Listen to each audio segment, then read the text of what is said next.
шығарды емнесіз қылмады. Бүгінгі керейттер әулетіндегі мерекелеріңіз берекелі өтсін деген ниетпен Алланың атымен бастап жатқан жайымыз бар.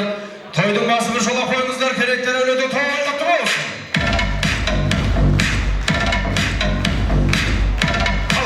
Армаса қазақ елінен көрермені Ұзақбай Қосай асабаларыңыз келді. Өнердегі бүгін Ерімбетовтер әулетінде дөбірлі той жаратқан ием шар болсын төбемдегі. Ізді басан бір күні бабам басқан, ақыл сұрақ толғадым замандастан. Нағыз қазақ жігітіне тән қасиет ассалаумағалейкум деп амандасқан деп жатырмыз. Уағалейкум ассалам дейді, ниеттеріңіз болса бір қошемет ұрып қойға болады екен. Той құтты болсын. Енді қадырман ағай жалпыламende асықста туылған баланың ата абыр-сабыр болады дейді. Жалпында Аллах тағала бізді жаратпастан бұрын ең бірінші себеп деген нәрсені жаратқан екен. Бүгін міне Ерімбетовтер әулетіндегі думанды тойға себепші Оразгүл анамыздың 70 жас мерей тойы. Қадырман ағайын, той үйлерін алдырып алмай, бүгінгі тойымыздың мәні мен сәні кірмесі анық. Оразгүл анамызды бір Аллам сақтасын, ағайындар ақ тілекті ақтарсын.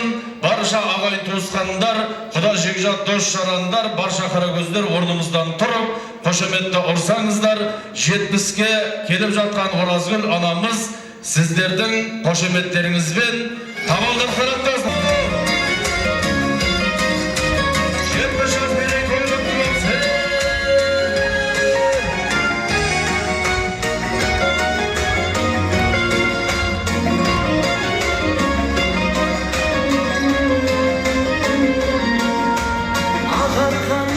Şaşına taraf, ulayımdayım kıymetine. Şastık var yerde artık var. Ne olsa nege belmege. Dilerim arkamda ben, haramay bilgi bölge. Bakın degenim bana dege. Қалай шашы тұрған өбі еңбегінен ет өлім мұздай бесін қаянып жыласа шошып аянып аяулы ана үш әріптен тұратын құдіретті сөз. Оразгүл апа, без музыка мына қошеметтің бәрі сізге. Оразгүл анамыздың 70 жылдық еңбегі барша ұл қыздары, немере шөберелерін алсалай, ұрпақтары. Қасал көлішілік қарымен. Бүгін тойымда, аршым өзім күнім айымда. Десте гүлдерді сізге беріп, төріме отырғызу ойымда.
Сенде сүй ол Алланың жанынан тәтті, адамзаттың бәрін сүй бауырым деп, және сүй қам жол деп әділетті. Оразгүл анамыздың ұл қыздары кеше ғана бала еткенді ой талай жасқа, көзің жетті бір қалыпқа тұра алмасқа, адамды сүй, Алланың хикметін сезіне қызық бар өмірде. Одан басқа дейді, ана деп ұлықтап тұғырлы төрімізге бүгінгі 70 жас мерей тойын жасап беріп жатқан барша ұрпақтарына туға олша. Сіздерге де ұрпақтардың осындай құрмет бізге ниет көрсетсін. Жандарым, сіз аузын сізге қасқашты фотоға түсейді.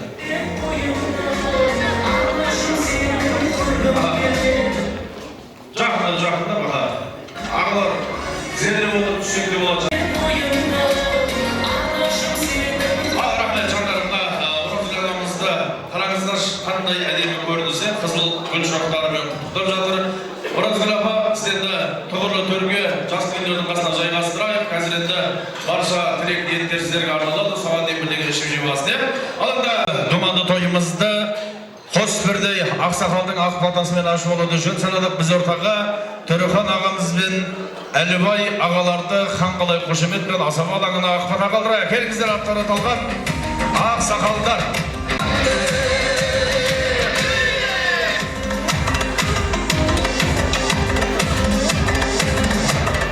Ал ақсақалдар, қош келдіңіздер. Жалпылым енді Оразгүл анамыздың 70 жас мерейт тойын ақбатамен ашып беру өздеріңізге бұйырған екен. Илахи амин. Аумин. Аумин ағайындар. Амин ақсақал. Ассалаумағалейкум, құрметті қонақтар. Мына бүгін әкем 70 жас екен. Жасына жас болсын. Әлбекжан, тойың той боласың. Осы жиған тергендерің бәрі осындай жақсы күн тойларыңа бересің. Міне құрметті қонақтар, алдарыңда дүздамнан алып отырыңыздар. Дастархан ашықты жариялайды. Құрметті қонақтар, құда жекзат, ағайын, туыс, жора, жолдастар, бүгін әжемнің 70 жасы мерейтойы құтты болсын. Ұлды ұяға, қызды қияға қондырып, 70 жасқа туған күніміз құтты болсын, өмір жасыңыз ұзақ болсын, әрдайым осындай ағамызды ойнап күліп жүре беріңіздер. Әуелі Алла оңдасын, еш жамандық болмасын, аман болсын басымыз. Өткендерді еске алсақ, аруақтар әрдайым қолдасын. Отбасымыз мерекелі, дастарханымыз берекелі болсын. Тойыңыз тойға оласын. Құтты болсын той. Ал рахмет, ағаларымдай атаны бұлықтар биықтарымызға алтыннан шапан жауып жатырмыз. Сөзіңізде достым. Ал енді қарқыбар үйдің қазынасы бар десіздерде қазыналарымыз ортаймасын, әлеке. Жалпы енді өзіңіз той иесі, бүгінгі той, ертеңгі тарих, ақсақалдардың ортасында бір мақтан марқай бір естелікке фотоға түсіп алайық. Мархабат. Жалпы ортасында фотограф бар ма?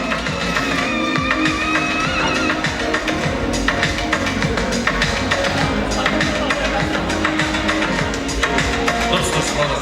Бес қылатынеға түсіру керек, сырасында соға жүрміз. Суаңыздар. Ал, мархабат. Ақсақалдар, әдемі құрметпен алдырдық, әдемі әзген етпен тұғырлы төрге жайғастырайық, шапандарымыз құтты болсын. Түтіні түзі ұшқан бабақшасы бүтінді, келешегі күтімді, баурайынан бақ, беткейінен береке, сабасына үст кетпеген бүгін міне керейттердің әулетінде дөбірлі той шаратқан ем шары болсын.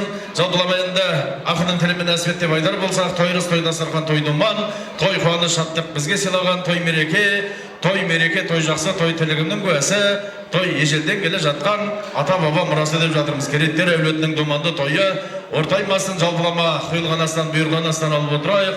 Бүгінгі той иесі Әлібек пен Перизаттай жеңгеміздің әулетіндегі ақтастарханда пілдің еті құстың сүті жоқ, қалған астының бәрі бар. Той басталар басталмас тосқа шақырып қойнамаймыз. Қазақилығымызды танытып жүрген қазақтың әдемі қыздары Гүл Санам Бишоу ансамблі.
Көшана Мишо ансамблі.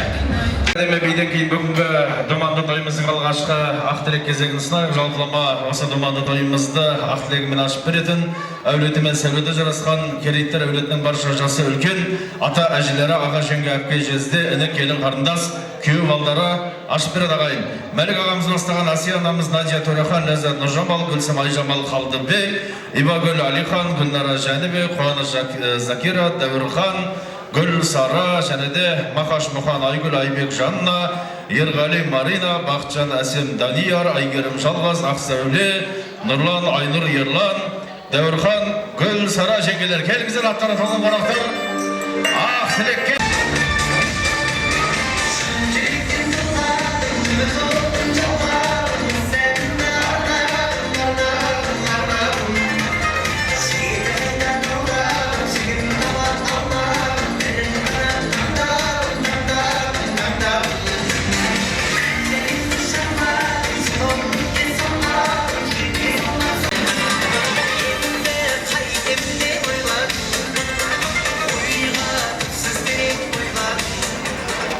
Үлкендері қош келдіңіздер, келген қадамдарыңызға гүл бітсін. Енді ағаларымыз жаста болса бас болып бата берді. Енді әулетті бастап келіп жатқан Ақжаулықта аналарымыз сияқты жасыл күн.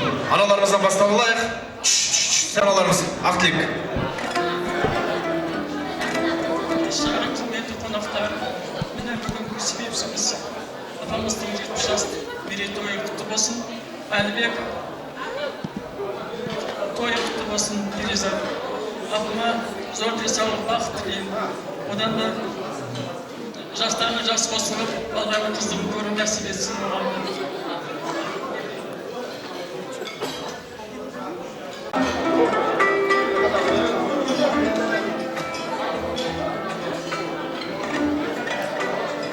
Сәлеметсіздер ме, құрметті мына тойға келген көрші қауым.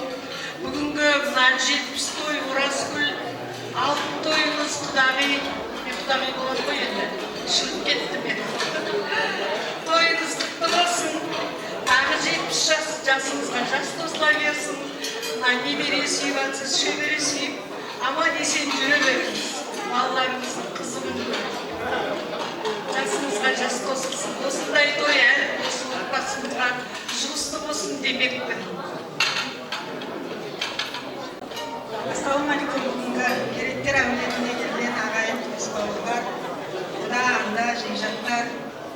Бүгін біздің әулеттің ең үлкен әжеміз 70 жас толып жатыр екен.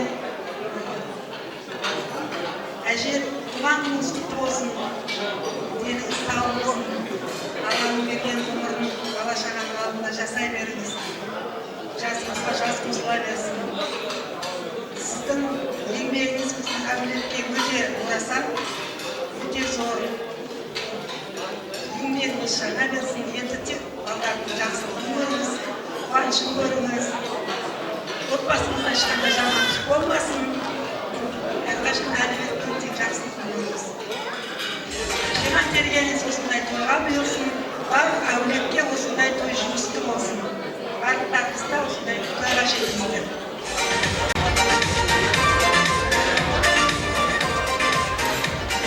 Құрметті қауым, бүгін тойға келгендеріңіз, бүгін тойдың себепші болып тұрған біздің шешеміз Оразгүл апамыздың 70 жыл тойы екен. Апа, тойы құтты болсын. Жастан жасқа жете беріңіз. 80-90 жүзге келіңіз. Әлбек, бүгін той істеп беріп жатсын. Тойлар құтты болсын. Тойдан тойға жете берейік. Той болсын.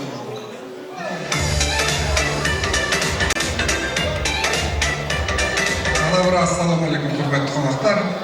Бүгін әжемнің алтын тойы 70 жасы құтты болсын. Деніңіз сау болсын, жасыңызға жас қосыла берсін. 100 жасаңыз.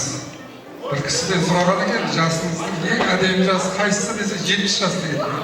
Сол 70-тен өтіп ары қарай сізді 100-ге жете беріңіз.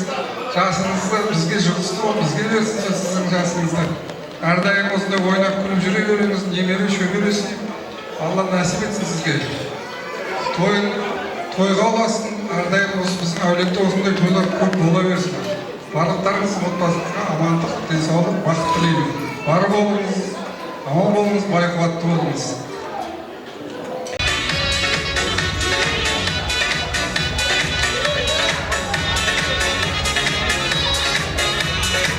Ассалаумағалейкум, тойға жиылған қалайық. Біз жиылған себебіміз біздің шешеміздің 70 жас мерейтойы құтты болсын, жасына жас қосылсын, өмірі ұзақ болсын. Әрдайым не ниеткен болса, не арман еткен болса, армандарына, ниеттеріне жете берсін. Балдарының, қыздарының, немерелерінің, келіндерінің барлық қызықтарын көре берсіндер. Ағайындар, сіздердің үйлеріңізде де осындай тойлар болсын. Тойлар құтты болсын.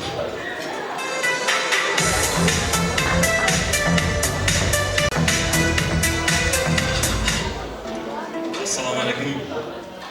Қадірменді қонақтар. Бүгінде әулетіміздің үлкені, барлығымыздың анамыз, әжеміздің туған күні. Деніңіз сау болсын. Осында келген барша қонақтар, адамдарына нұр жаусын. Осындай жақсы күндері көп болсын. Әже туғаныңыз құтты болсын. Деніңіз сау болсын. Айналаңыздағы барша жас істер сізді қолдап жүре берсін. Біз тек тілекшіміз. Осында отырған не бөлек, барлығына үлесі тигенде бөлек осы кісінің. Сол үшін осы жиылып жатқанымыздың себебі сол. Сол аман болыңыз, біздің бақытымызға. Шаршамаңыз. Бүгінгі 70 жасыңыз құтты болсын. 70 жасыңыз 70 түрлі бақыт алып келсін. Әрдайым жүзіңізде күлкі кетпесін. Енді бала кезде сізді көріп өстік қой, тек сізге алғысымыз шексіз. Әрдайым 100 жасаңыз, еш ауырмаңыз. Құтты болсын.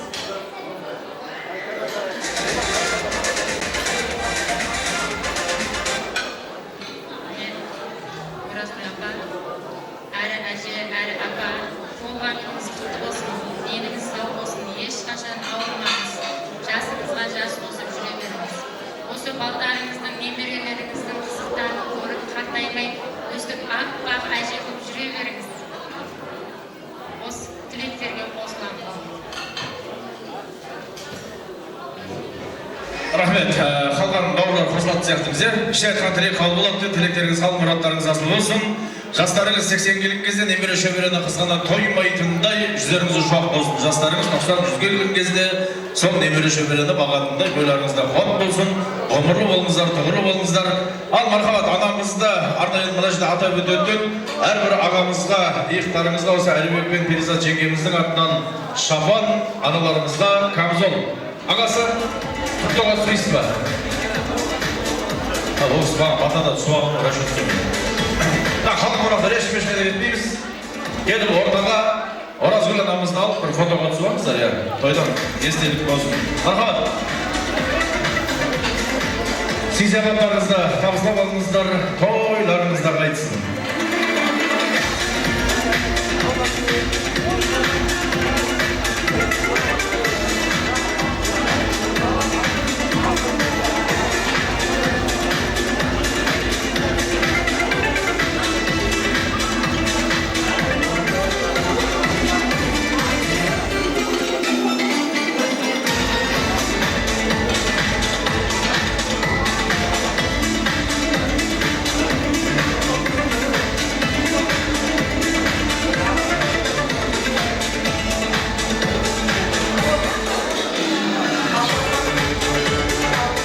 Рахмет, жандар. Апалар, фотоға түсіп Ал мархабат. Әлі құттықтап атсыздар ғой. Бердіңіздер ме, алдыңыздар ма түсінбей алып қосын. Ой, күшті сүйседі екенсіздер. Болды. Түн қореккенен осында бізде амандасып, құттықтай жатарыңыз. Келіңіздер, ал мархабат. Барша Керейттер әулетінің барша жасы үлкендері, бір сөзбен айтқан ұрпақтары, Оразгүл анамызды ортаға алып бір естелікке фотоға түсейік. Мархабат.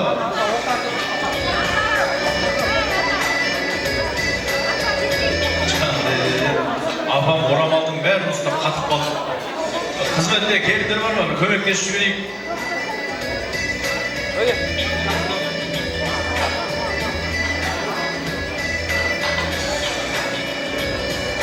Міне, қадірмен ағайын, жал болса қуанышымызды бөлісіп, арнайы міне алтынмен аттап жатқан жеңгелерге бір қошемет ұрып қояйық, қадірмен ағайын.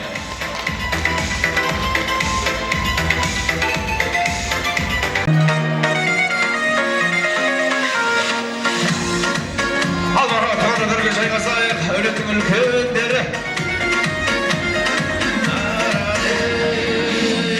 Айналайын қарадым қал жақсыма, сала берме көзіңді әр жақсы. Қандай бір ақылық кезегін сынайық, жалғылама қымбат болар туған жердің ағашында, әр адамның жету керек бағасына, ананың ақ сүті үшін өмір бойы бәріміз борыштымыз. Нағашыға деген қазақпыз, тойға келген жендер кімдер демеңдер, бауырың оның анасы, бір атаның баласы көп қылып сыйлау берер келгенінше, шамасы деп жатырмыз. Осы әулеттің барша нағашы жем бөлілерін ақылек қалдырайық, келіңіздер мархабат. Нағашы жем бөлілер, қар нағаштар, өз нағаштары.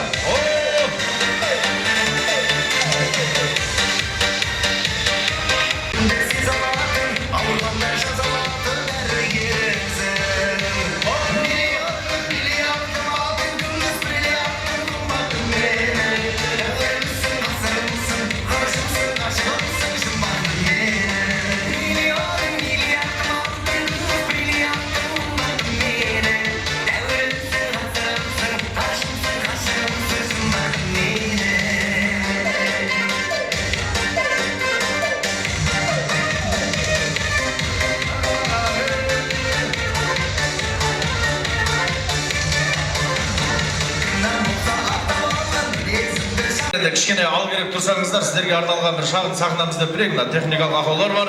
Ал енді жалпы пингвинді алғаш көрген бір апамыз айтқан екен, мына қарлығаштың семізін айтып, енді бәріміз айтсақ, той сіздердің тілектеріңізбен бітері анық. Баста ағаларымыз, баста аналарымыз айтса, қалған жастары қосылса, нұр үстіне нұр, біз де қана қуанамыз. Ал енді нағашылар нағашыны сыйлағанның бағашылар дейді, нағашылардың жолы үлкен. Bir қол көтерейікші, нағашылар бар ма? Ақсақал, өзіңізден бастайық, нағашылар қауымы. Еш жарым, тойшы қауым.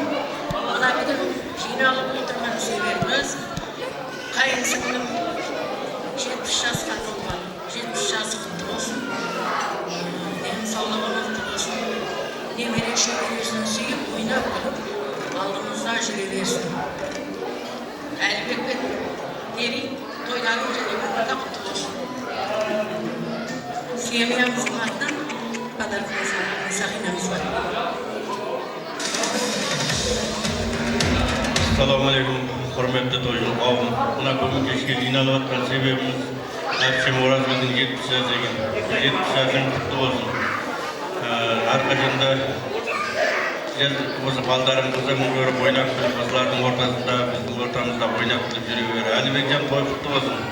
Келін екеуіңе рахмет, осындай анаңды сыйлап 70 жас тойын істеп беріп отырған. Және де міне бауырларының атынан алдағы сыйлығымыз бар, соны тағып сәтедесіз.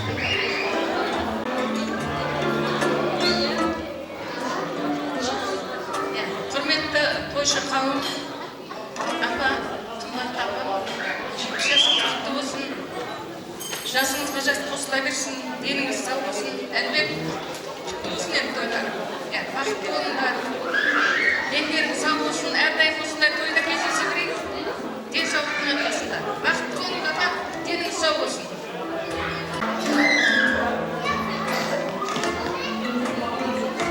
Ассалаумағалейкум, құрметті қонақтар. Міне бүгін жеңгеміздің 70 жасқа толған екен. Денсаулығы мықты болсын, өмірі ұзақ болсын, 100-ге дейін жасасын, екі дүниенің жақсылығын көрсін. Алла талам осы немере шөберелерінің ортасында шалқып жүре беру нәсіп етсін жаным. Абыройың асыр, мерейің тасыр, қатарыңның алды болып, шалқып жүруге Алла талам көмек етсін. Осы балдардың рахатын көріп, кең пейілменен, кетпес байлықпенен әуелден ақырыңды берсін. Ырысқы мол болсын, денсаулығың зор болсын, қайда барсаң алдыңнан жарқыраған жол болсын. Düşmanların kul olsun, үйің толған ұл менен қыз болсын, қалтаң толған доллар мен теңге болсын, абыройың асып, мерейің тасып, шалқып шалқақтап жасау насып етсін жаным. Міне жеңше жан айналайын, өмірің ұзақ болсын, қатарыңның алды болып шалқып жүре беріп, абыройың асып, мерейің тасып кетсін. Тілектеспін.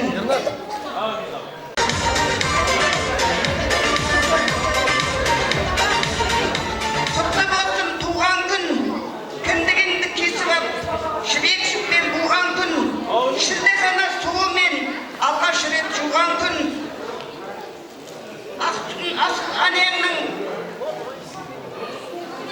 ақ сүтін асыл анаңның емірене емген күн, әкең келіп төбеңнен тебірене төнген күн, кімге тартты екен деп бетіңді ашып көрген күн, қуанғаннан ел жұртың көрімдігін берген күн, туған күнің жыл сайын 100 жыл бойы тойлансын, өзі бір ұрымтарын арманыңа жете бер, өмір шексіз көк теңіз тоқтамастан кеше біл, өміріңнің түйінін өз қолыңмен шеше біл, Алла берген сынақты сабырлықпен кеше біл, осы қожалықтың құт берекетін беріп алла, тілектерің қабыл болсын, мұратың асыл болсын, тойың тойға ұласып, жол көрсетіп Алла тағалам жол көрсетсін.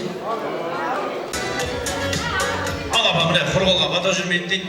Тағы бір 5000 берейін десем әлі келді, расчет жасамады.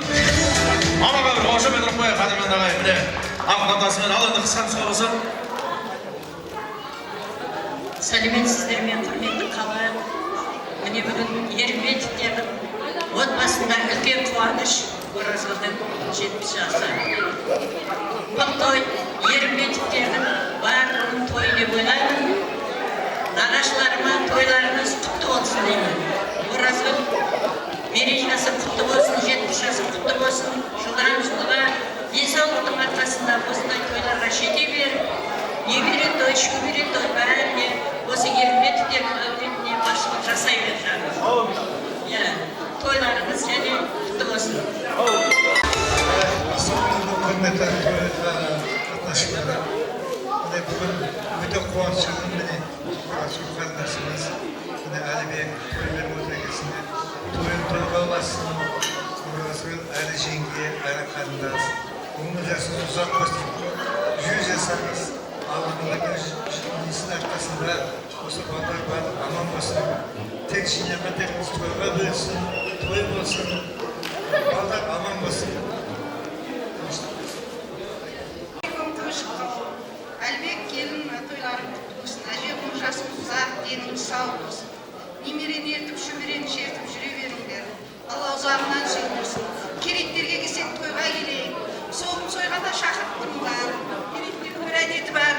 Тісі шықлап, өздері жеп отыра береді. Жоқ, нағаш жұртың осындай текті жердің балалары бәрі қуаныштықта көрсете аламын. Мақтанышты етіп көрсете алатын нағашылар бар. Аллаға мың да бір шүкір. Өсіп өне беріңдер. Керектерге ет жеуге келе берейік. Күшті. Бәқта зубачистка аз дейді, өзіне шығып үлгермейді. Барма, қысқа тұсқа, ағасы. Ассалаумағалейкум, құрметті қонақтар, құрметті апа, мәңгі қуаныштарыңыз құтты болсын, жасыңызды жас қосыла берсін. Осының балдары қызығына тоймай, немере шөберелерді ертіп, той-тойлап жүре бердім.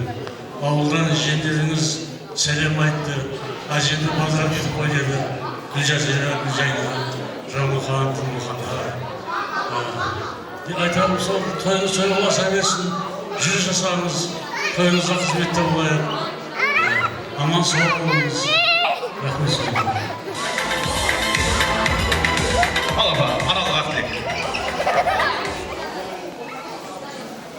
Кеш жарық тойшы қауым. Бүгінгі мына тойымыздың себепшісі менің сүйікті қайынсіңлім, бекешім 70 жасқа толып отыр екен. Туылған күнің құтты болсын жаным. Жасыңа жас қосылып. Әлібек жан, Перизат жан, тойларың құтты болсын. Жасыңа жас қосылып жаным. Немере шөбере сүйіп, осы балдардың қызығына тоймай, ойнап, күліп, ортамызда жарқырап жүре бер. Әрқашан күндерінің бәрі осы тойдай болып өте берсін. Құтты болсын және жаным. Алтын деп. Конверт барлығы сөйлесін деймін абыны. Ассалаумағалейкум. Тойға жиған тойшыл қауым. Бүгін міне Оразгүл апам үйіне тойға келіп отырмыз. Әлібекжан, Ережан беріп жатқан тойлардың құтты болсын. Жастар ұзақ болсын. Осындай аналарыңды сыйлап той беріп көпшіліктің шақырып батасын алып жатқандарына алла разы болсын. Ұрпақтарынан қайтсын. Оразгүл апам 70 жасыңыз құтты болсын. Денсаулығыңыз мықты болсын. Осылай әдемі болып жарқырап, жайнап жүре беріңіз. Жүрегі кең, таза, өзі баладай. Үлкенге, кішіге бірдей апамыз. Жасыңыз 100-ге жетсін. Інілердің атынан, келіндердің атынан, бауырлардың атынан апамызға алтын сырға. Аржи-ұржи қайқын шығатсыздар? Ассалаумағалейкум, тойға дейін Аллах қауым. Ораз апа, туғанды құтты болсын 70 жасыңыз. Жасыңыз 100-ге жетсін. Альбеға берейінші, Ораз апаның 70 жасың той аласын. Әрқаша үйіңізде той болсын. Осы басында Алматыға өзі Альбеға қолына жетектеп алып келген. Ең басында келгенімізде. Одан кейін әйтеуір уақыт өте келеді. Мына жұмысын берді, алғысымыз шексіз. Рахмет есебінде бір тайымыз бар отбасымыздың атынан. Қарсы алыңыздар. Ал рахмет. Барша нағашы бөлілер өкпе жоқ қоя. Қосыламыз ба? Рахмет сіздерге. Мың алғыс әркімнің нағашысы жиені бөлесі сіздердей болсын. Енді мына жүректен шыққан тілектерің жүрекке жетті деген ниеттеміз. Енді арнайы кәдімгідей Шыңғысханның әскері ұстап жауап берейін деп тұрсыздар. Кезек-кезек бермесеңіздер, білмей қаламыз. Бірінші мына осында күтіп тұрған. Ал мархабат. Тойларыңызға қайсы нағашы бөлілер. Тез-тез табыстаса қадырмен ағайын астақ тағамыз сіңімді келеді дейді. Үлкен асты алдарыңызға суып қалмай, тезет тартайы. Мархабат.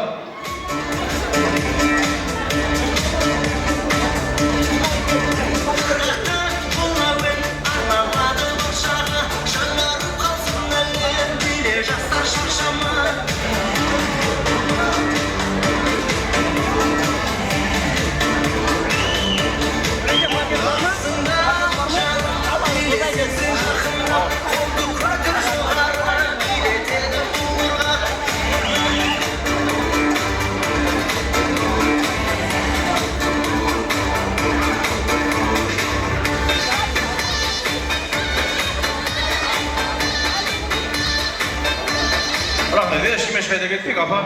Жаны... Аржия жүре береді екенсіз. Фотоға түсмасаңызшы, апа. Түспейсіз ме? Жалан ерім бар. Болды, болды. Қатша кел.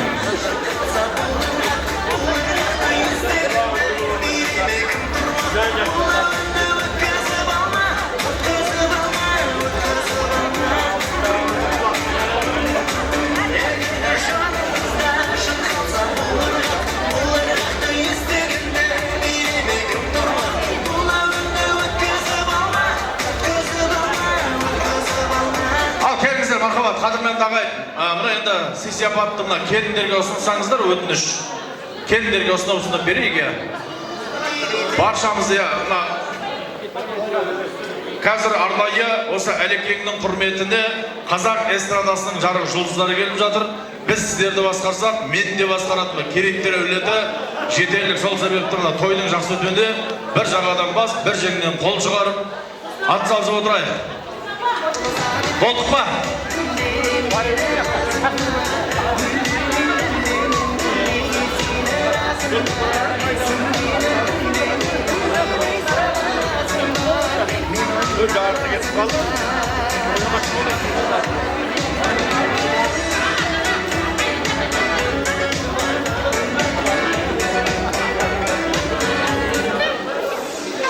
Al болды. Мархабат, келіңіздер, нағашы бөлілер ортаға перизат келіндеріңізді де бір ортаға алыңыздар, Әлеке? Мархабат, келіңіздер, ағалар. Ағалығымызда жағалығымызды көрсетіп, тезден оперативно фотоға түсіп олайық. Ағауыз, перизат келіннің қасына тұра қалыңыздар, кетелі, апалар, өтіш.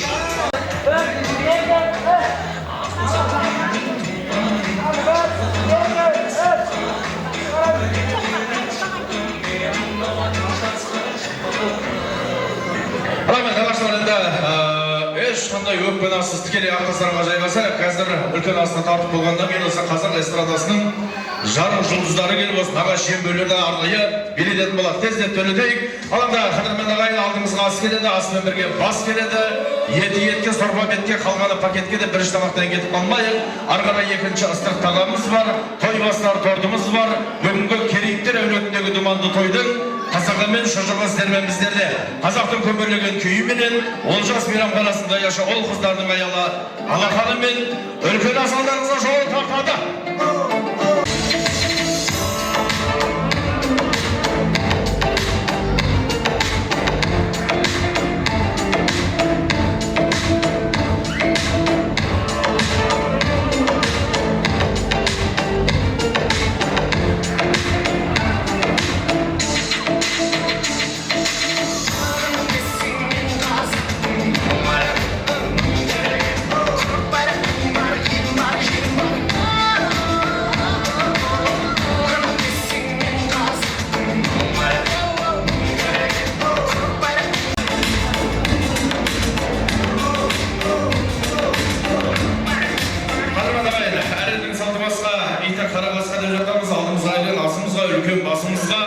Осы әулеттің тарихын білетін құдалар өздеріңіз бір батасын берсеңіздер ақсақалдар.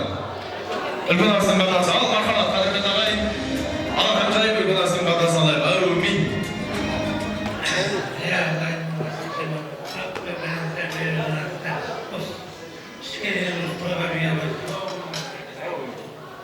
Рахмет. Ал қадірмен ағайын алдарыңызға сөйліп екі болды бос қойдық. Қадірімді жайғастырып алғанша өздеріңізге 5 минут көлемінде үзіліс береміз. Астарыңыз дәмді болсын ағайын. Дәмден алып отырайық, жалпылама енді қуанышты бөлістен көбейді. Бүгінгі Әлібек ағамызбен Перизат жеңгеміздің, яғни Оразгүл анамыздың 70 жас мерей тойы жұғысты болсын деген ниетпен қуанышымызды бөлісіп жатқан қазақ эстрадасының жарық жұлдызы Ернар Айдар билетеді. Ал мархабат.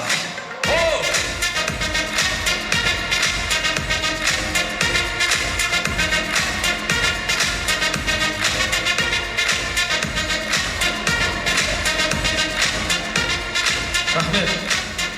Ассалаумағалейкум. Баршаңызға ағайын, туыс, бауырлар, нағашыларым, бүгінгі той құтты болсын. Әжем қайда? Әже, музыка қойшы.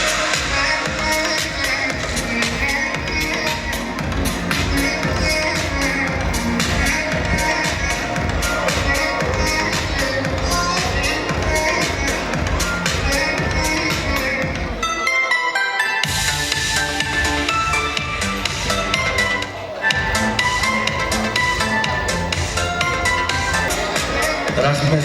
Әже, туғаныңыз құтты болсын, жалпы мерей тойыңыз құтты болсын. Мен кішкене бір тілек айтып жіберсем, аппарат, қобалжымаймыз, әдемілеп, жақсылап қараңдар. Әже, мен сізді қатты жақсы көремін, кішкентай кезімнен, бала кезімнен. Әлібек қайда, Әлібек? Осыдан 1 жыл бұрын нағашыма айтып осы Таразда. Әлібек, әжем қаншаға келді деп? 69-ға келді деді. Мен айтым, давай 70 жасын жасаймыз деп, сол кезде маған Әлібек айтқан, болды, ой, күшті болды ғой мына идеяң деп. Сендердің де әулеттеріңде қуаныш болсын, той болсын, сол тойға мен алысып барайын деп, сол әлемде тұрып келіп жатырмын. Әрине, ауылда Әлібекпен бірге бидай да ордық. Бірге қанша балалық шағымыз өтті, кірпіш құйдық, есіңде ме? Сол кезде әжеміздің нанын жейтіміз, үзбенін ішетіміз. Әже, сіз аман болыңыз, деніңіз сау болсын. Менің әкемнің көзсіздерсіздер.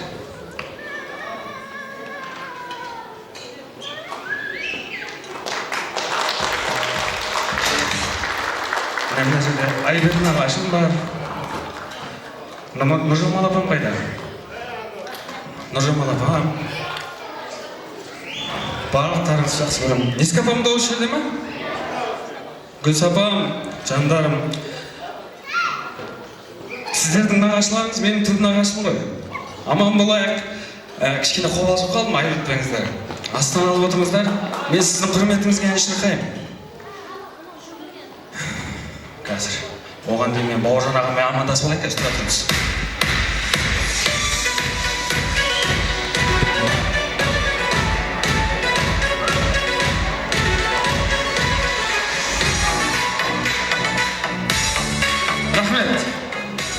Ал енді әлбет мына жағына екі жақтан отырамыз.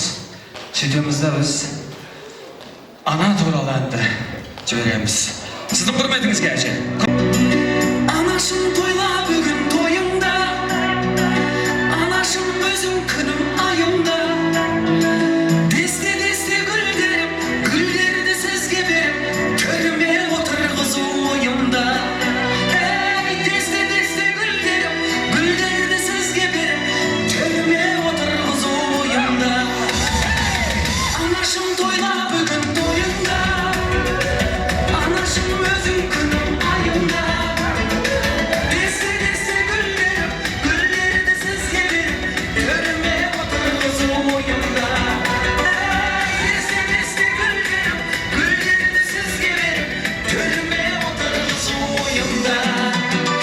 Ана, ерке шипа сөздеріңіз ана, мейірім толы көздеріңіз ана, бізге бақыт сыйладыңыз ана, жаным ана. Ерке шипа сөздеріңіз ана, мейірім толы көздеріңіз ана, бізге бақыт сыйладыңыз ана, жаным ана.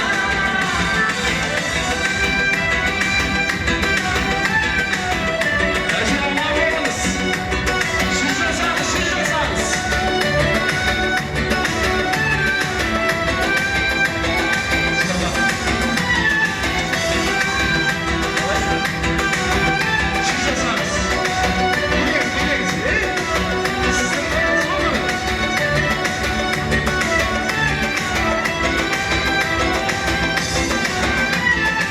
Сөздері бодай шекер анамда, баласын мақтайды әр адамда. Байлығым балам дейді, бақыт солмаған дейді, анашым ақылшыда данамда. Ей, байлығым балам дейді, бақыт солмаған дейді, анашым ақылшыда данамда. Ерке шипа сөздеріңіз ана, мейірім тола көздеріңіз ана, бізге бақыт сыйладыңыз ана, жаным ана. Ерке шипа сөздеріңіз ана, мейірім тола көздеріңіз ана, бізге бақыт сыйладыңыз ана, жаным ана.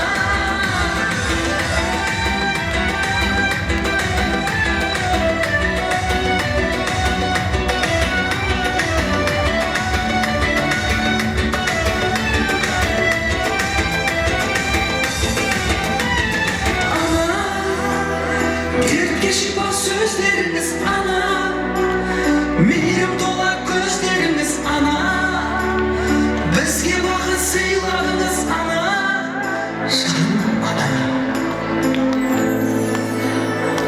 Керемет. Көп рахмет. Ал енді баршамыз билейік. Айдар олар жыламаймыз. Билейміз. Баса!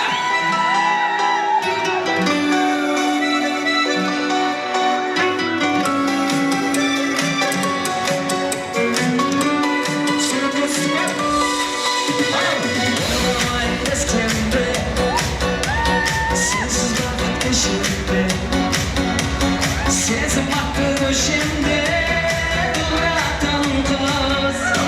Anzaklar şu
안치가 비비도 예치였으라고 되면 예치.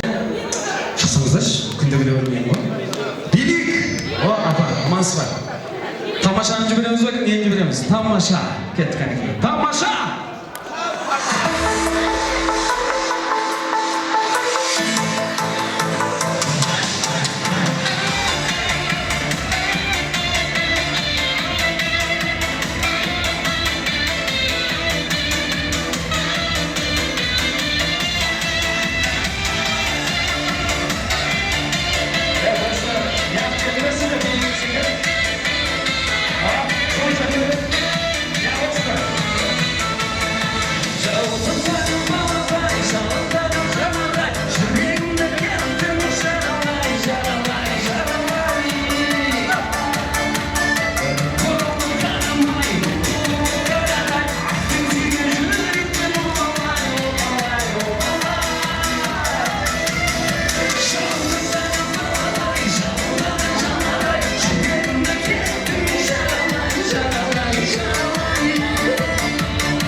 ішкі билет. Жақсы жайсаңдармен кездескен қандай жақсы. Жақсылықта кездескен қандай жақсы. Тек қуаныш болсын әулеттеріңізде. Жолыққан қандай жақсы.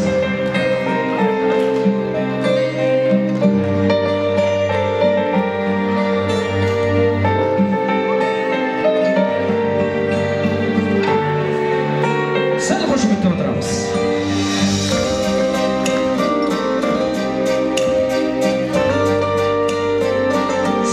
Әншіге бар сөйлесіңіз. Әншіге бар сөйлесіңіз. Шайдарлы жүздерменен, шып-жылы сөздерменен, жарқырап күліп тұрған жайнаған көздерменен, жолықсақ қандай жақсы, жолыққан қандай жақсы, жолыққан қандай жақсы.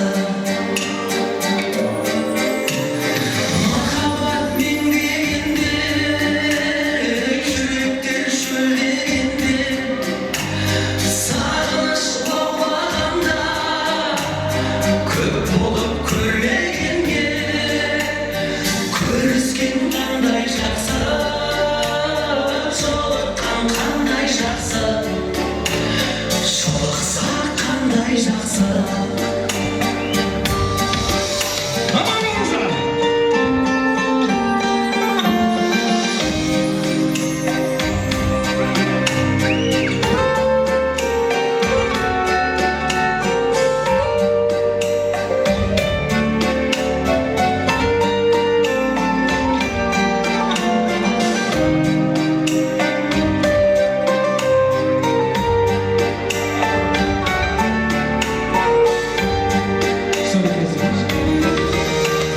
Сіздерден бақыт табамыз, сіздерден бата аламыз. Той болса төрімізде, бар болсын ата-анамыз. Бар болса қандай жақсы, бар болған қандай жақсы, бар болған қандай жақсы. Көңілдер жібек болып, жүрекке тілек толып, жолықсақ күн тосылмай, қуаныш себеп болып. Жолықсақ қандай жақсы, жолыққан қандай жақсы, жолыққан қандай жақсы.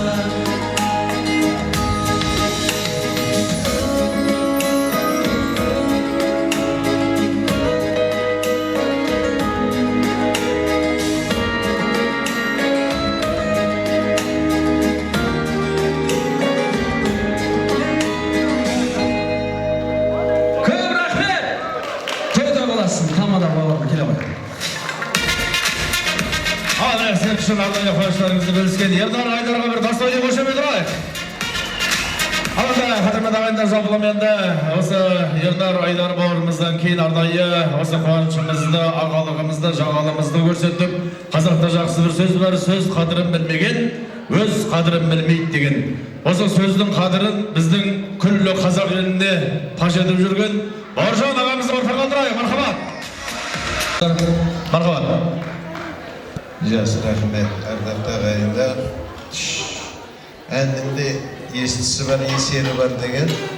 Сондықтан енді біреулер болады ғой, әкесінен, шешесінен туғаннан алтын қапталып, күміске сапталғандай ондай бай болмады, бір тақыр кедей жігіт болды.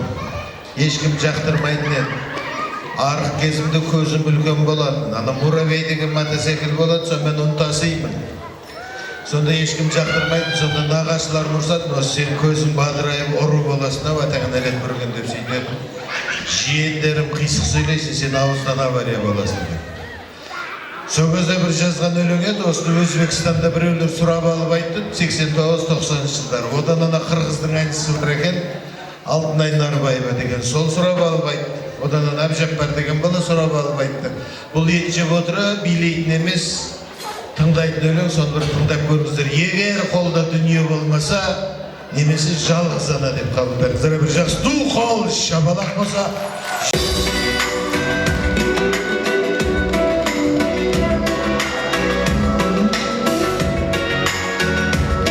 Bir şabalak olsun kәдеге.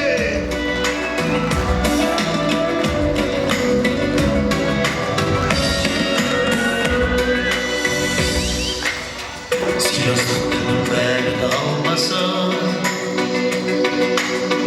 aralaşmaz ешкім жармаса, ренжіме ағайынына, егер қолда дүние болмаса, ренжіме ағайынына, егер қолда дүние болмаса, еркелігің ағаңа жақпас, ертең айтсаң балаңа жақпас, әзілдерің башаңа жақпас, егер қолда дүние болмаса, әзілдерің башаңа жақпас, егер қолда дүние болмаса, алашыңа көздерің жақпас, жиеніңе сөздерің жақпас, өзіңе де өзгелер жақпас, егер қолда дүние болмаса, өзіңе де өзгелер жақпас, егер қолда дүние болмаса.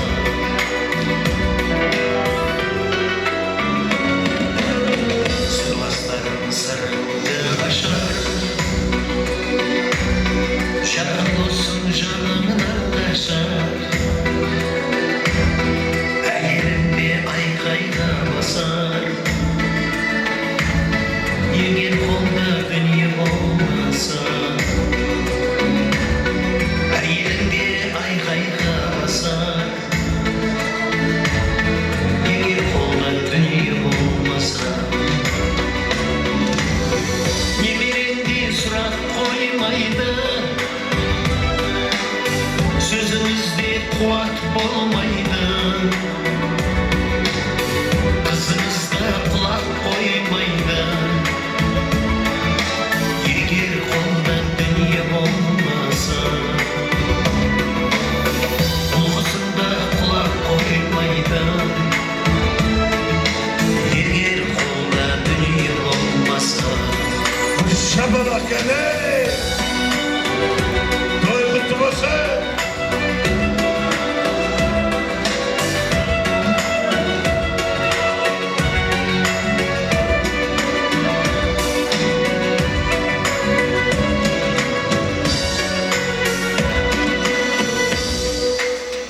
Қайын-жұртым есектейді екен,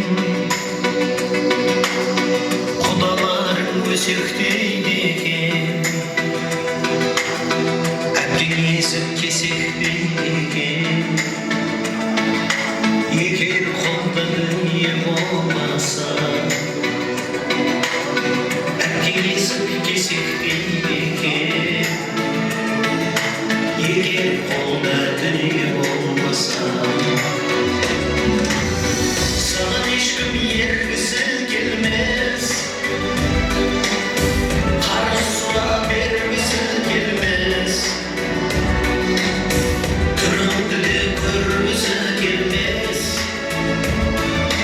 егер қолда дүние болмаса, түріңді де көргісі келмес, егер қолда дүние болмаса.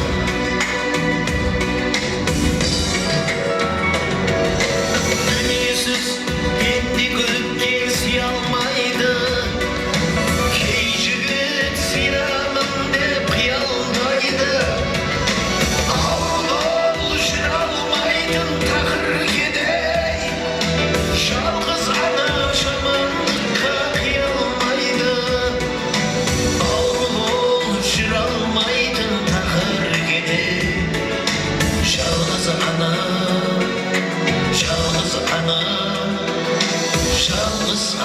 жамандыққа қиялмайды. Жетпіс жұлдыз жағылып, күнде жарық бола алмас. Жеті жеңгең болса да, бір анаңдай бола алмас. Жетпіс жеңгең болса да, ана орнына тола алмас.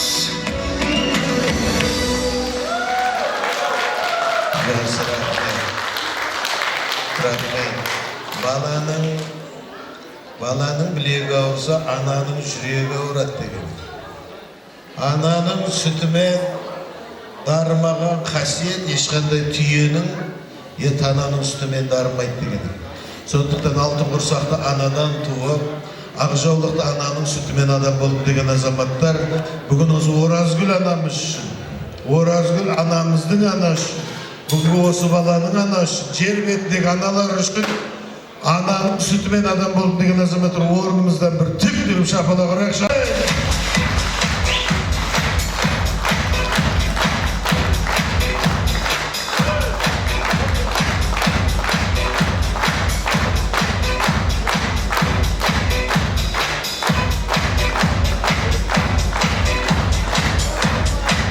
Енді апай келіңіз, Оразгүл апай.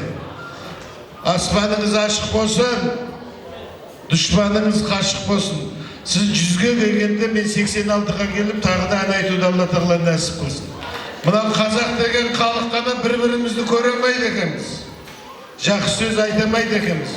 Мына грузиндер бір-бірін жақсы көреді екен. Гоги, ты такой красивый, ты шеварнадзе дейді екен. Өзбектерде бұл шәкәр бала деп. Азербайджандар бұл баяздың қежаларында келдедім келмеді, жан папаның гүл баласы деп. Біз қазақ қана 100-ге ұруға бірден бөлініп ала салады. Сонда бір-бірімізді сыйлап жүрейік. Осы анамыз 100-ге келсін деген азаматтар оң қолдарыңызды көтеріңіздерші. Оң жақтағы көршіңіздің иығына қойыңыз, бетіне тіке қараңыз. Сен жақсы сөз айтыңызшы, сенің түрің қандай әдемі деп айтыңыздаршы. Еркек болса да айтасаңыздар.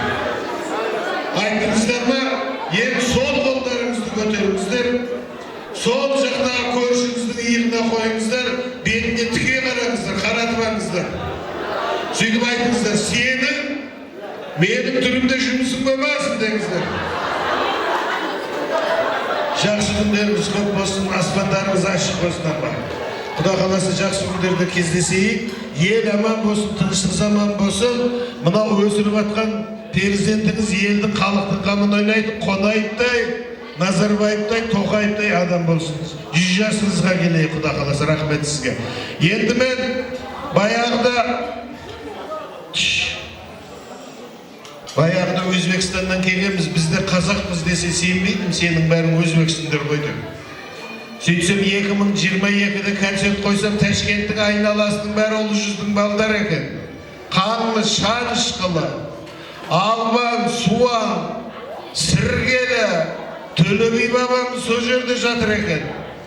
Ана Шыназдан арғарай Жизаққа шейін орта жүздің балдары, Байлар жандар, Қоңыраттар, Құлшығаштар, Алтата Оразгелдің баласы, Жизақтан арғарай кіші жүздер екен. Әлім, Табын, Шөмеке, Керей, соларды көріп қатты риза болып қайтым.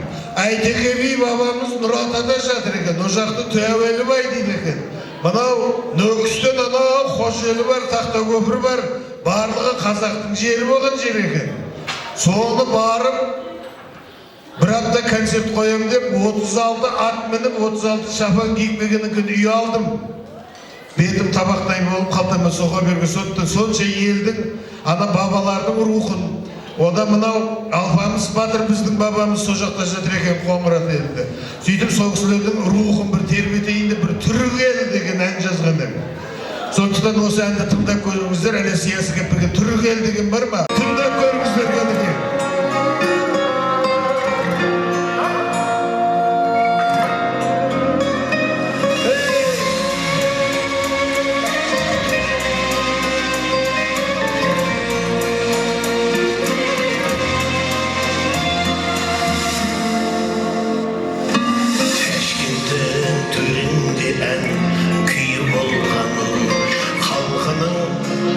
маған бей болған Түркістан күллі түркі астанасы Рухани қазынасы үй болған Наркестен ағылмастай тіл болған Темірден берік қатты тіл болған Бабамыз қаздамызды қазып етпей İslam kavşuğunda demir olgan Teşkil çırçı Şızaklı kız hoş edin ay Bak oğlum kodlarken evvedin ay Murat'ın düşmanı devredin ay Kalkı bay yeşil bina mevcut çay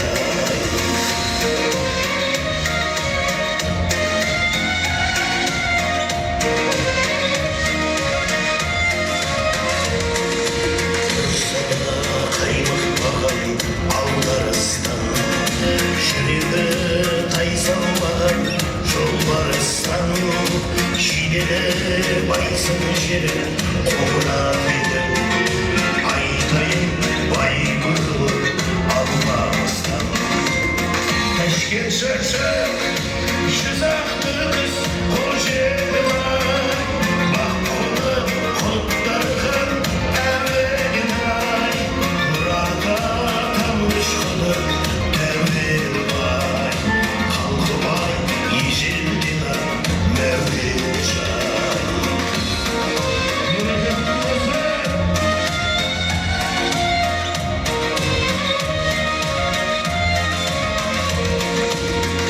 Dileğin isteyin uyu olan Şansına şarabında şiir olan Hançarım kararıldı aytkan düşün Әйтеуі демелде сыйы болған Ташкент шыршы Жүзақты күз қош едім ай Бақ қолы құттарған әбедін ай Мұрата тамғыш қылып дәмдедім ай Халқы бай ежел дина мәрвет жай Шапалақ әді Ташкент шыршы Жүзақты күз қош едім ай Бақ қолы құттарған әбедін ай Мұрата тамғыш қылып дәмдедім ай Халқы бай ежел дина мәрвет жай Халқы бай ежел дина мәрвет жай Ой, рахмет. Рахмет. Сіздерге ұнады ма? Өзіме бір күшті болған сияқты. Ал енді ардақты ағайындар. Мен енді ханның да, қараның да, батырдың да, баланың да қасында жүрдім көресің. Жаңағы анау көргені көп көсем, білгені көп шешем болады деген екен. Сондықтан осы Алланың көрсеткеніне шүкіршілік қылу керек.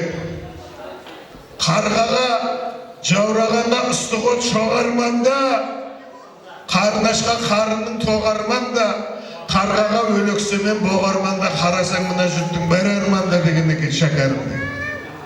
Сонда біреулерге қазір алтын тақ, патшалық арман болып жүр, оны көріп жүр.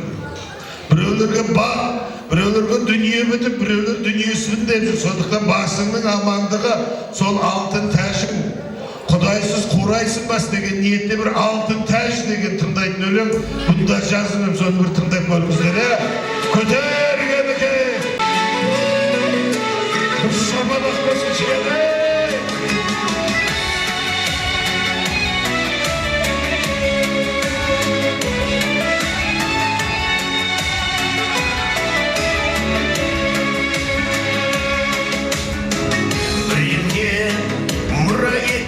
Алтын тақты Біреуге нәсіп еттің дәулет бақты Біреуге қасый қайғы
от қармады.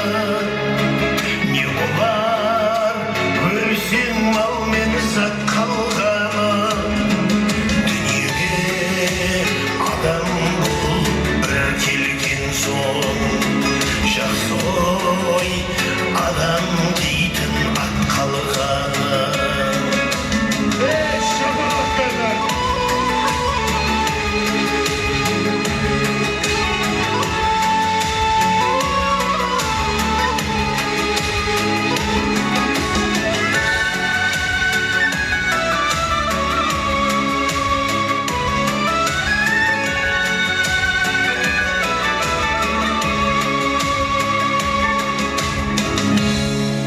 Ой, рахмет.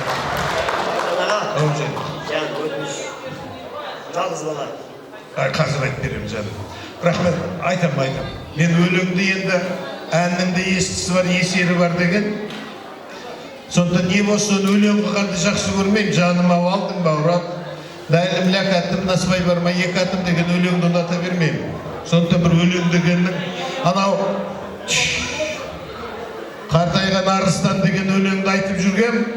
Бірақ енді ол қартайса басында бақпар кезде сыйлағыш көп, біліп тұрған жеріңді қасығыш көп.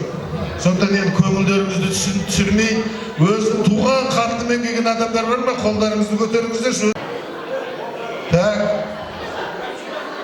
Туған қатынымен келген. Сол кісілер орындарыңыздан тұрыңыздаршы. Сөйтіп мен мына өзімнің туған қатыныма өлең шығарды. Жақсы әйел, ерін сыйлап данағылар, жаманға амал бар ма шарағылар, ер жігіт мың жерден есі болса дағы, ақымақ қаты, ақыл надағылар деп бір өлең жазып еді. Сондықтан осы өлеңге билейін деген жігіттер өзінің туған қатынымен келгендер билесін, кімнің кіммен жүретінін көрейік. Бақытым сен, аяулым кәнекей. Кәнекей ортаға, жүрегімді шоғы бар. Әрекет кәнекей, көрейік.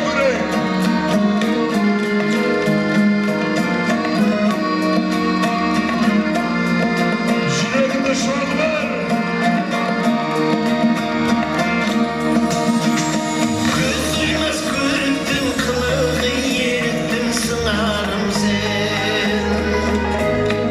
Еркелеп еріктің жүрек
анда Қалдыбек бауырыма, Қуаныш, Айбек, Бақытжан, Талғат, Ероштарға бір жақсы дұқал шабат.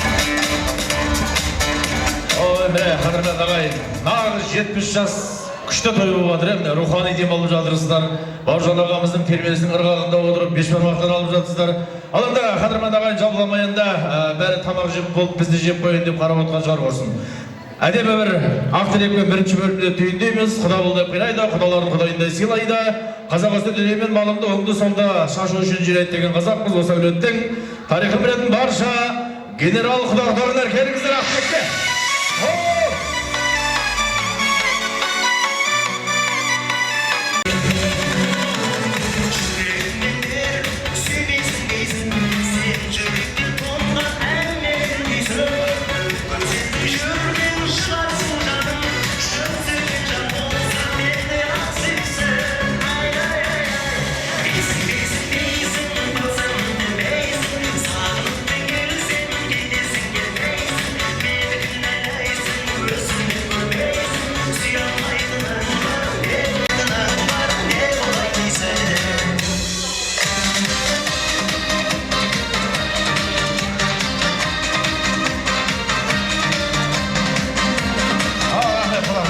Қош келдіңіздер, келген қадамдарыңызға гүл бітсін. Енді арнайы ішімізден басты бір үш ағамыз, үш анамыз сөйлеп қалғанымыз бимен жалғасақ, апалар өздеріңіз ойнайын. Әлде арпа ішінде бір бидай ағасы? Жиналып отқанымыз мына Құдағайдың 70-лердегі құтты болсын Құдағай. Жасыңызға жас болсын. Немере шөбере шөпшекті көріп жүре беріңіз. Ең жаман күніңіз болсын, бәрініңға жұғысты болсын осы.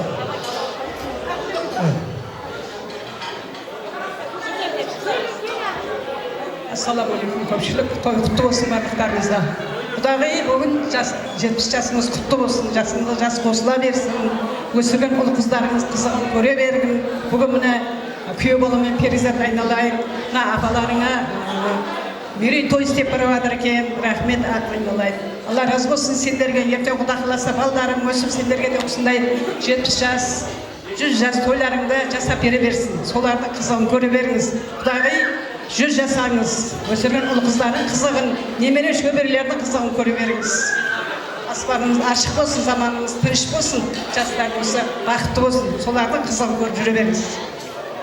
Құдаша, бүгінгі 70 жас мерейтойыңыз құтты болсын, деніңіз сау болсын, осы айтылып жатқан барлық жақсы тілектерге қосыла, періштенің бұлағына шансын. Бұдан да жас болып ойнап күліп, балдарыңыздың арқасында жүре беріңіз. Тойыңыз тойғаласын. Ассалаумағалейкум ардақты ағайын. Әуелі Аллаға сансыз мақтау мадақтар болсын. Аллаға сансыз шүкірлер болсын. Бүгінгі тойды Алла қайырлы берекелі қылсын. Сіздердің ұрпақтарыңызға да ата-анаға той беруді Алла нәсіп етсін. Біз мына Әлібектің қайын жұртымыз, Перизаттың ағасымыз. Біз де ата-ана құрметтеп өскен ұрпақпыз. Бірақ бүгінгі тойда Әлібектен ата-ананы қалай құрметтеуді үйрендік. Әлібекжан, Алла тағала өміріңді ұзақ қылсын. Ата-ананың тірі күнінде той беруді, қадірін біліп тірі күнінде той беруді перзенттерге Алла нәсіп етсін. Бұл кей перзенттерге бұйыра бермейтін бақыт. Ана, Алла тағала өмір жасыңызды ұзақ қылсын. Осы әулеттің сөзі дуалы, қазыналы қариясына айналыңыз. Әлібекжан, ғалымдар айтады, ата-ананың ризашылығын алған, батасын алған адамның дәрежесі патшадан да жоғары дейді. Алла перзенттеріңіздің дәрежесін екі дүниеде биік қылсын. Мына Әлібекжан шаңырағынан ата-ана балаға риза болатын, күйеуі әйеліне риза болатын, Аллаға шүкірі мен зікірі тоқтамайтын, қанатын жазып, қыз өсіп, ана марқаятын, халқына жағып, ұл өсіп, әдде мақтанатын иманды ұрпақтар шығып, мына шаңырағың берекелі қара шаңыраққа айналсын. Осы қара шаңырағыңнан қасиетті шаңырағынан қасиетсіз ұрпақтар шықпасын. Ұлылар мекендеген қазақтың қара топырағынан ұрылар шықпасын. Қазақстан қияметке дейін мәңгі құтты мекенге айналдысын. Шаңырағында Алла тағала берекелі қылсын. Сөзден дуа, ерден кие, жүректен қақ кетпесін. Ақсақалдан бәтуа, азаматтан ар, әйелден иба кетпесін. Мұсылманның анты өшпесін, қазағымның салты өшпесін. Пейіл тарылмасын, нәсіп арылмасын. Жүректеріңізден нұр болсын, ауызбіршіліктеріңіз бір болсын. Өсіріп отқан ұрпақтарыңыз дүр болсын. Рахмет баршаларыңызға. Рахмет, тағы да тілек айтам дейді. Алла ба, мархабат. Не дейміз, Құдай, туылғаныңыз күніңіз құтты болсын. Екі жас бақытты болсын, келініңіз жүріп, немерелеріңізді қызығын көріп, тоймай жүре беріңіз. Жасыңыз ұзақ болсын, өміріңіз ұзақ болсын.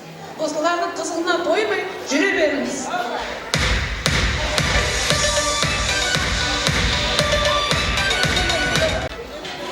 Әлібек Перизат. Мына көпшілік жинап той беріп атсаңыздар.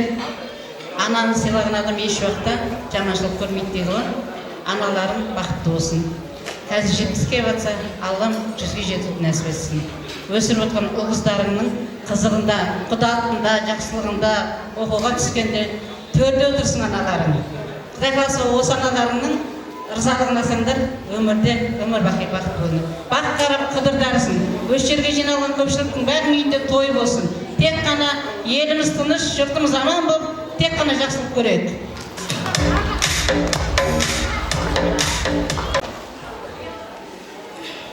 Ишара, құрметті қонақтар, Құдай, бүгінгі туғаныңыз құтты болсын. Мынау ұлыңыз бен келініңізді мәртебелеп сізді жоғарыға көтеріп биіктерге бағалап отырғанына рахмет алғысымды айтамын. Жаңа жасыңыз жақсылық пен қуанышқа тола берсін. Өсірген ұл-қызыңыздар рахатын көріп, немерелеріңіздің қызығына тоймай жүре беріңіз. Жаңа жасыңыз құтты болсын. Құдайшылық сөйлесінде. Құдай, жаңа жасыңыз құтты болсын, өмір жасыңыз ұзақ болсын. Айналайын Перизат, Әлібек. Құдай сендерге үлкен бақыт берсін. Апаларыңды осындай 70-ке толған жасап беріп отырсыңдар. Жасыңызға жас қосыла берсін, тойларыңыз құтты болсын. Рахмет, қонақтар, қалған әпкелер, ағалар қосыламыз ғой, рахмет сіздерге. Мың алғыс міне жүзді жылыдан түгілмеді жүздері күліп тұрған Құдағидың арнайы сый сияпатын қабылдайық. Мархабат. Бір-бір құттықта, бір-бір құшақта қойыңыздар. Оразгүл анамызды.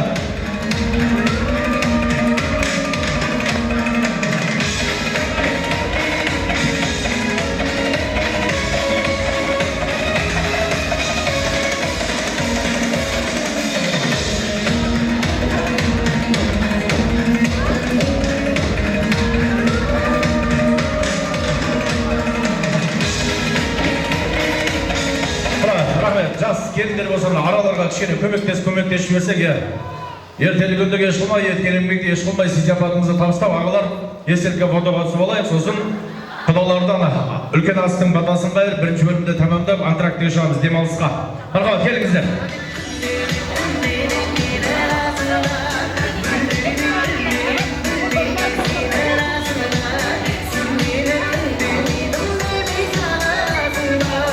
Болдық па, рахмет, келіңіздер, құдағилар, біріңғай құдағилар. Орда сіздердікі.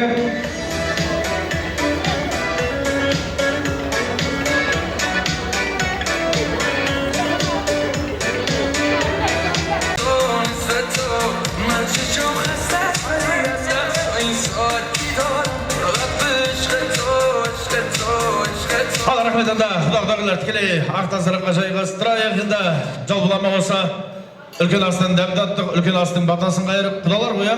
Мархабат, иләфе әмин, әмин. Alhamdulillah, ilazi atamana wa sahana wa jalana minal muslimin. Жаратушы Раббым бізді мұсылман еткені үшін, бізге берген әрбір нығметтерің үшін, өзіңе сансыз мақтау мадақтар, өзіңе сансыз шүкірлер болсын. Асымызға адалдық берсін, басымызға амандық берсін. Осы той беріп өткен шаңырақты қияметке дейін дін исламның шырақ жанатын берекелі отбасылардан қыл. Өміріміздің соңына дейін Алла өзінің разылығын жасап, ата-анамыздың разылығын алып, ақырғы демімізде калима шахадат пен мұсылман болып өтуімізді Алла бізге және біздің ұрпақтарымызға Алла өзің нәсіп етсін. Аллахумма салли аля сайидина Мухаммадин ва алейхи ва асхабихи аджмаин. Амин. Рахмет, қадірменді ағайындар, біле астың батасы қайратылында жолғама қазақтың жақсы бір сөз бар. Кет демек бар, кет демек жоқ дейді. Сіздерді үйге қайтуға емес, тек қана бірінші бөлімден түйіндеп, бүгін той, бүгін қуаныш, ортада билеңіздер, ойлаңыздар, күліңіздер. Екінші ыстық, яғни екінші бөлімнің бар екенін ұмытып қалдырмайық. Сіздер үшін жарысқа бөлімінде кей алаңы ашық антракт.